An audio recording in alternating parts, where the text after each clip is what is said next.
mengenang perjalanan timnas Indonesia menuju Piala Dunia U20.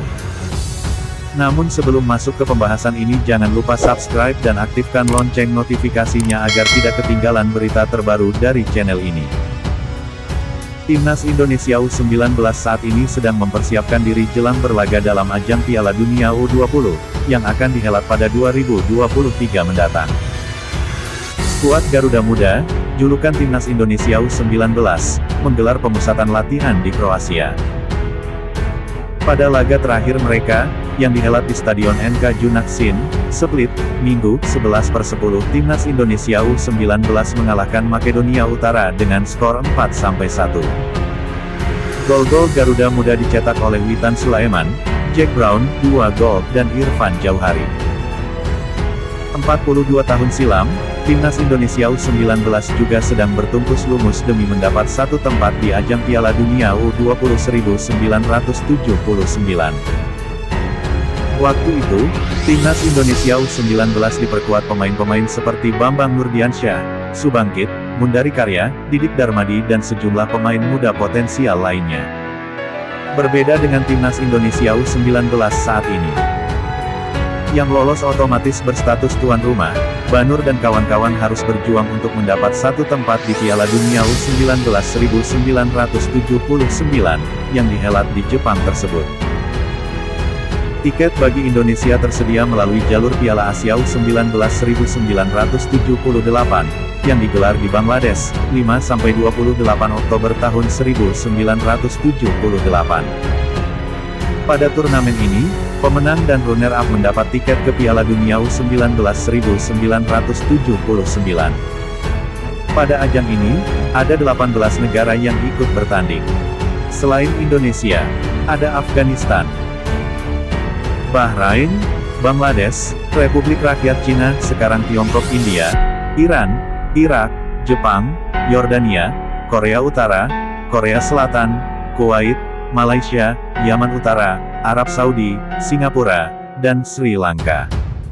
Pada ajang ini, Indonesia tergabung di grup A.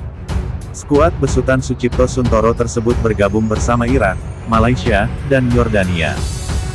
Pada babak ini, Indonesia mengawali langkah mereka dengan kurang bagus. Menghadapi Irak di Dhaka, tanggal 5 Oktober tahun 1978, mereka kalah dengan skor 0-4. Namun, Indonesia bangkit pada pertandingan kedua yang dihelat 4 hari berselang. Kali ini, mereka sukses mengalahkan Malaysia 2 gol tanpa balas. Pada pertandingan terakhir, yang dihelat pada tanggal 12 Oktober tahun 1978, Indonesia sukses memastikan langkah mereka lolos dari grup A. Menghadapi Yordania, mereka menang 4 gol tak berbalas. Dengan hasil ini, Indonesia lolos dengan status grup A.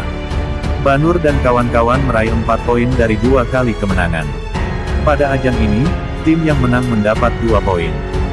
Sebagai pemuncak grup A, Irak lolos dengan koleksi sempurna, 6 poin dari 3 kali kemenangan mereka.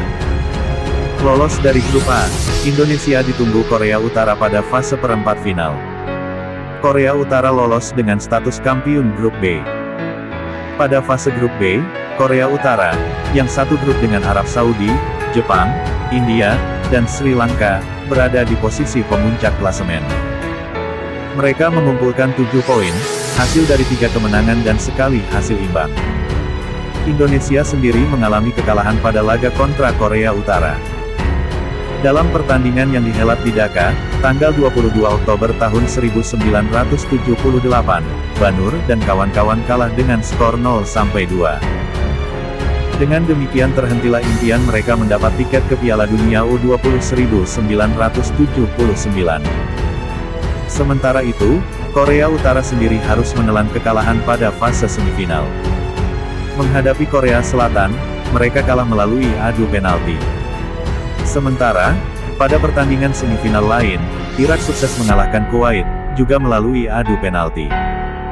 Pada perebutan tempat ketiga, Kuwait dan Korea Utara meraih gelar bersama. Demikian halnya dengan Korea Selatan dan Irak, yang juga berbagi gelar usai bermain imbang 1-1 pada partai final. Secara teori, Asa Indonesia lolos ke Piala Dunia U20 1979 terhenti ketika mereka dikalahkan Korea Utara pada perempat final. Namun, garis nasib tak berkata demikian. Irak, sebagai salah satu juara, memilih memundurkan diri untuk hadir di Jepang. Langkah ini diikuti pula oleh Korea Utara. Seperti dilansir buku Jas Merah, sisi lain sejarah sepak bola nasional, Korea Utara ogah berpartisipasi pada ajang Piala Dunia 1979, yang juga menyandang titel Piala Coca-Cola. Seharusnya, satu tiket ke Piala Dunia U20 1979 diberikan kepada Kuwait. Namun, Kuwait juga menolak kesempatan ini.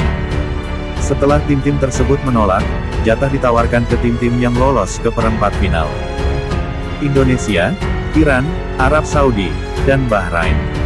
Namun, selain Indonesia, semua tim itu juga menolak.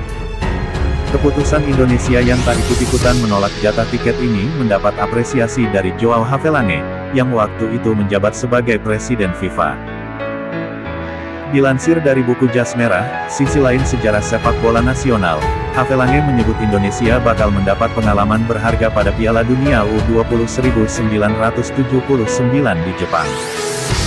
Pejabat asal Brasil tersebut pun tak menyebut bahwa Indonesia merupakan pengganti Korea Utara. Skuad besutan Sucipto Suntoro ini disebut layak lolos ke Piala Dunia U20 1979 karena sukses mengalahkan Malaysia dan Yordania pada Piala Asia U19 1978. Dengan status ini, Bambang Nurdiansyah dan kawan-kawan pun mengepak koper mereka untuk menuju ke Jepang sebagai salah satu kontestan Piala Dunia U20 1979.